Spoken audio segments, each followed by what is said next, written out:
Hello students, chapter 6 life processes में हम लोग पढ़ रहे थे रेस्पिरेशन में लास्ट क्लास में हम लोग types of respiration, breakdown of glucose in various pathway, ATP और difference between aerobic and anaerobic respiration के बारे में पढ़ चुके हैं।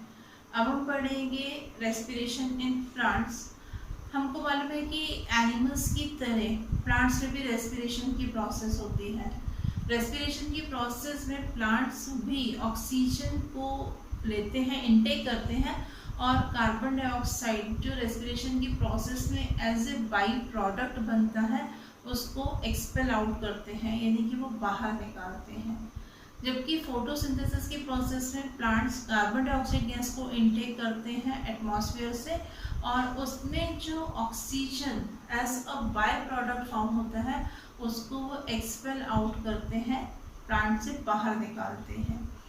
प्लांट्स में जो रेस्पिरेशन की प्रोसेस होती है इसके लिए इनमें कोई स्पेशल टाइप के ऑर्गन्स प्रेजेंट नहीं होते हैं और ना ही गैसियस ट्रांसपोर्टेशन होता है प्लांट्स में।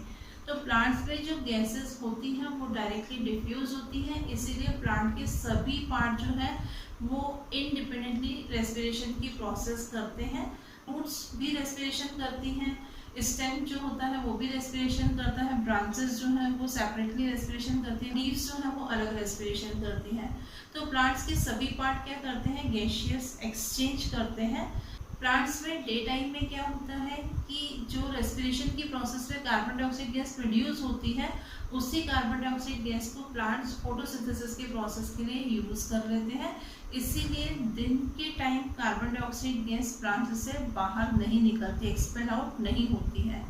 जबकि रात के टाइम जब फोटोसिंथेसिस की प्रोसेस नहीं होती है तो उस टाइम कार्बन डाइऑक्साइड गैस, यानी कि उस टाइम जो रेस्पिरेशन की प्रोसेस में कार्बन डाइऑक्साइड गैस बनती है वो एक्सपेल आउट हो जाती है। प्लांट्स रात के टाइम कार्बन डाइऑक्साइड गैस को रिलीज करते हैं एटमॉस्फेयर में। प्लांट्स में स्पेशल ऑर्गन्स रेस्पिरेशन की प्रोसेस के लिए नहीं होते हैं।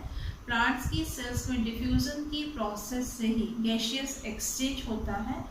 प्लांट्स की जो सेल रहती है वो एयर के कांटेक्ट में रहती है और एयर से गैसेस जो है वो सेल के अंदर डिफ्यूज होती है और सेल के अंदर बनने वाली जो गैसेस होती हैं वो कहाँ पर आ जाती हैं, एयर में डिफ्यूज हो जाती हैं। तो यहाँ पर जो सेल्स होती हैं, प्लांट के अंदर जो सेल्स होती हैं उनके बीच में इंटरसेलुलर स्पेसेस प्रेजेंट रहते हैं। तो इंटरसेलुलर स्पेसेस जो रहते हैं वहाँ पर एयर रहती है और उसी एयर के डायरेक्ट कांटेक्ट में प्लांट सेल्स रहती हैं और वहाँ पर क्या होता है, ये गैसियस एक्सचेंज होता है। इसीलिए जो प्लांट की सेल्स होती हैं उनकी वॉल जो रहती है वो परमिएबल रहती है ताकि उसमें से गैसियस एक्सचेंज जो है वो आसानी से हो सके। पर इसके लिए ये जरूरी है कि जो इंटरसेलुलर स्पेसेस होते हैं प्लांट के अंदर वहाँ पर क्या रहना चाहिए, एयर रहनी चाहिए और वहीं से ये एयर जो है वो सेल्स में डिफ्यूज होती है। इन इंटरसेलुलर स्पेसेस में एयर पहुँचती है लीव्स में स्टोमेटा की हेल्प से। आपको मालूम है कि लीव्स पर टाइनी ओपनिंग प्रेजेंट होते हैं जिसको हम स्टोमेटा बोलते हैं। लेंटिसेल्स की हेल्प से स्टेम में एयर एंटर करती पहुंचती है। लेंटिसेल्स में टाइनी ओपनिंग्स होती हैं जो कहाँ पर प्रेजेंट होती है, स्टेम पर और ब्रांचेस पर। और इसके अलावा जो रूट रहती है, रूट में जनरल सरफेस जो रहती है रूट की, और आपको मालूम है कि रूट्स पर बहुत सारे रूट हेयर्स प्रेजेंट रहते हैं जिसके सरफेस एरिया को इंक्रीज कर देते हैं। तो इस तरह से यहाँ पर स्टोमेटा, लेंटिसेल्स और जो रूट हेयर्स या रूट की जो जनरल सरफेस है इसकी हेल्प से जो एयर रहती है वो प्लांट्स के इंटरसेलुलर स्पेसेस तक पहुंचती है और वहाँ पर क्या होता है, इंटरसेलुलर स्पेसेस में ये एयर भर जाती है और उस एयर के कांटेक्ट में प्लांट की जो बहुत सारी सेल्स रहती हैं, तो जो सेल्स होती है वो डायरेक्टली एयर के कांटेक्ट में रहती है और वहाँ पर डिफ्यूजन की प्रोसेस से गैसियस एक्सचेंज होता है।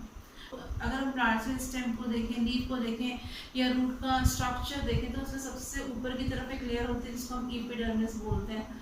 तो यहाँ पर ये इन पार्ट में जो एयर है वो कैसे एंटर करती है, अभी हमने पढ़ा कि यहाँ पर एयर जो है लीव्स में स्टोमेटा की हेल्प से एंटर करेगी, स्टेम में लेंटिसेल्स की हेल्प से एंटर करती है और रूट में जनरल सरफेस की हेल्प से ये एयर डिफ्यूज होती है। कहाँ पर, इंटरसेलुलर स्पेसेस के अंदर भर जाती है एयर और वहाँ पर क्या हो रहा है, जो प्लांट की सेल्स होती हैं वो डायरेक्ट ही उस एयर के कांटेक्ट में रहती हैं और डिफ्यूजन की प्रोसेस से गैसियस एक्सचेंज होता है। अब हम पढ़ेंगे रेस्पिरेशन इन एनिमल्स। आपको मालूम है कि एनिमल्स में एरोबिक रेस्पिरेशन होता है और एरोबिक रेस्पिरेशन के लिए बॉडी के अंदर ऑक्सीजन की सप्लाई का होना जरूरी है। विदाउट ऑक्सीजन की सप्लाई के रेस्पिरेशन की प्रोसेस नहीं हो पाएगी। कौन सा रेस्पिरेशन हो रहा है एनिमल्स में? एरोबिक रेस्पिरेशन होता है। तो एरोबिक रेस्पिरेशन में जो ऑक्सीजन सेल के अंदर पहुंचानी है या सेल के अंदर बनने वाली जो कार्बन डाइऑक्साइड गैस है उसको बाहर निकालना है, तो इसके लिए बहुत सारे एनिमल्स में रेस्पिरेटरी सिस्टम्स प्रेजेंट होते हैं। अलग अलग एनिमल में अलग अलग रेस्पिरेटरी सिस्टम होते हैं। रेस्पिरेटरी सिस्टम क्या होता है?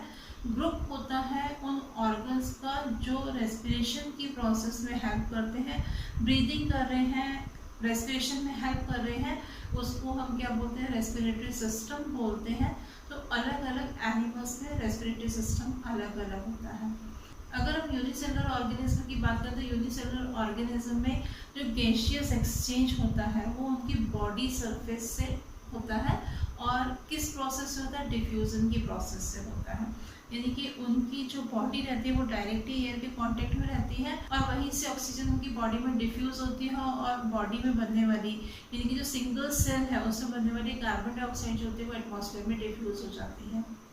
अगर हम एक्वेटिक एनिमल्स की बात करें तो एक्वेटिक एनिमल्स जो रहते हैं वो वाटर में डिजॉल्व जो ऑक्सीजन रहती है उसको एब्जॉर्ब करते हैं और जो टेरेस्ट्रियल एनिमल्स होते हैं जो लैंड पर रहते हैं वो एयर में प्रेजेंट ऑक्सीजन का यूज करते हैं रेस्पिरेशन की प्रोसेस के लिए।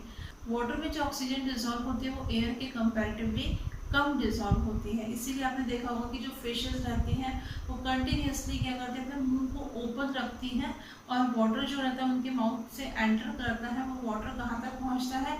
उनके गिल्स तक पहुँचता है। गिल्स में क्या होता है? ये जो ऑक्सीजन रहती है वाटर में डिजॉल्व वो उनके ब्लड में डिफ्यूज हो जाती है। जबकि टेरेस्ट्रियल एनिमल्स में एयर में प्रेजेंट ऑक्सीजन जो रहती है वो डिफ्यूज होती है और ये ऑक्सीजन एयर में ज़्यादा होती है। तो जो टेरेस्ट्रियल एनिमल्स हैं अलग अलग एनिमल्स में अलग अलग रेस्पिरेटरी ऑर्गन्स होते हैं। तो हम देखते हैं कि जो रेस्पिरेटरी सरफेस है वो किस तरह की होनी चाहिए। यहाँ पर रेस्पिरेटरी सरफेस क्या होता है? The surface of animals where the gaseous exchange takes place is called respiratory surface. जिस सरफेस पर एनिमल्स में गैसियस एक्सचेंज होता है उसको हम क्या बोलते हैं? रेस्पिरेटरी सरफेस बोलते हैं। तो यहाँ पर जो रेस्पिरेटरी सरफेस है वो किस तरह की होनी चाहिए? Respiratory surface should B thin, large and moist. कैसी होनी चाहिए? थिन होनी चाहिए, मॉइस्ट होनी चाहिए, लार्ज होनी चाहिए। Respiratory surface should be permeable to respiratory gases. ये परमिएबल होनी चाहिए रेस्पिरेटरी गैसेस के लिए। परमिएबल आपको मालूम है कि ऐसी सरफेस जो क्या करेगी? ऑक्सीजन को इजीली डिफ्यूज होने देगी, अंदर आने देगी और कार्बन डाइऑक्साइड गैस को बाहर जाने देगी, उसको हम बोलते हैं परमिएबल नेचर। तो यहाँ पर जो रेस्पिरेटरी सरफेस है वो क्या होनी चाहिए? परमिएबल होनी चाहिए। किसके लिए? टू रेस्पिरेटरी गैसेस, यानी कि जो रेस्पिरेटरी गैसेस है ऑक्सीजन और कार्बन डाइऑक्साइड गैसेस जो है उसके लिए कैसी होनी चाहिए? परमिएबल होनी चाहिए, आसानी से ऑक्सीजन को अंदर आने दे और कार्बन डाइऑक्साइड गैस को बाहर निकलने दे। Respiratory surface must be in direct और direct contact with the source of oxygen. जो रेस्पिरेटरी सरफेस है वो कैसी होनी चाहिए? जो ऑक्सीजन है, सोर्स ऑफ ऑक्सीजन एयर है, वाटर है, तो सोर्स ऑफ ऑक्सीजन के कांटेक्ट में होनी चाहिए डायरेक्टली और indirectly. If blood is transporting agent the respiratory surface must be vascular. अगर ऑक्सीजन जो डिफ्यूज हुई है बॉडी के अंदर उसको डिफरेंट सेल तक ले जाने के लिए अगर ब्लड जो है अगर वो ट्रांसपोर्टिंग एजेंट होता है तो क्या होना चाहिए? तो रेस्पिरेटरी सरफेस जो है वो कैसी होनी चाहिए? वास्कुलर होनी चाहिए। वास्कुलर का मतलब है यहाँ पर ब्लड की रिच सप्लाई होनी चाहिए ताकि गैसेस जो है वो आसानी से एक्सचेंज हो सके। तो इस तरह से जो रेस्पिरेटरी सरफेस होती है उसमें इन सब प्रॉपर्टीज का होना जरूरी है, तभी गैसियस एक्सचेंज जो होगा वो आसानी से हो पाता है। आज हमने पढ़ा कि प्लांट्स में रेस्पिरेशन कैसे होता है। एनिमल्स में रेस्पिरेशन के लिए जो रेस्पिरेटरी सरफेस होती है उसमें कौन कौन सी प्रॉपर्टीज होती हैं, इसी चैप्टर को हम नेक्स्ट क्लास में कंटिन्यू करेंगे। Thank you.